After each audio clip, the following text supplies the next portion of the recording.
Good morning, Adrian from HR Business Coach. This morning I want to talk about the flexible working requests. I've been speaking with a number of business owners over the last year.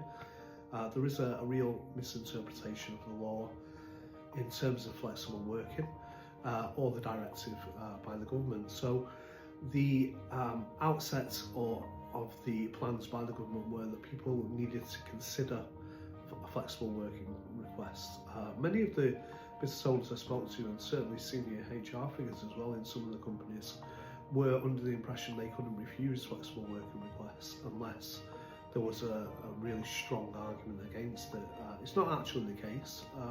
As always with flexible working, it has to fit in line with the business and the business operations. It may be that you have a department that works better internally, so your particular argument could be, well, actually we don't feel we can control the narrative of the team, or the team can work collectively in a productive manner without being in the same office together. So although you can present a reason, it's better sometimes to keep that reason quite basic, that it doesn't fit within the business needs, etc.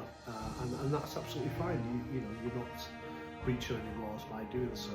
There are caveats to it. Now, flexible working, you've got to be mindful of. If you've given one person a flexible working day, or you've perhaps given them 3 days at home, 2 days in the office, or you've given somebody work at home full time, somebody else requests that from the same team in the same role, etc., and you refuse it, then it could be deemed that you're being a little bit discriminatory, and that person may take grievance with that. So you've got to be mindful of that. But the other area you may need to be mindful of is, of course, if it's medical grounds, or there needs to be reasonable adjustments for a person. It may be that somebody's health is in such a fashion that travelling to the office isn't the greatest thing for them. Then we have to give a deeper consideration to the flexible working request, and in that stage we may look to accommodate that person dependent. But again, you don't have to, but there you need to be looking at a stronger argument for flexible working.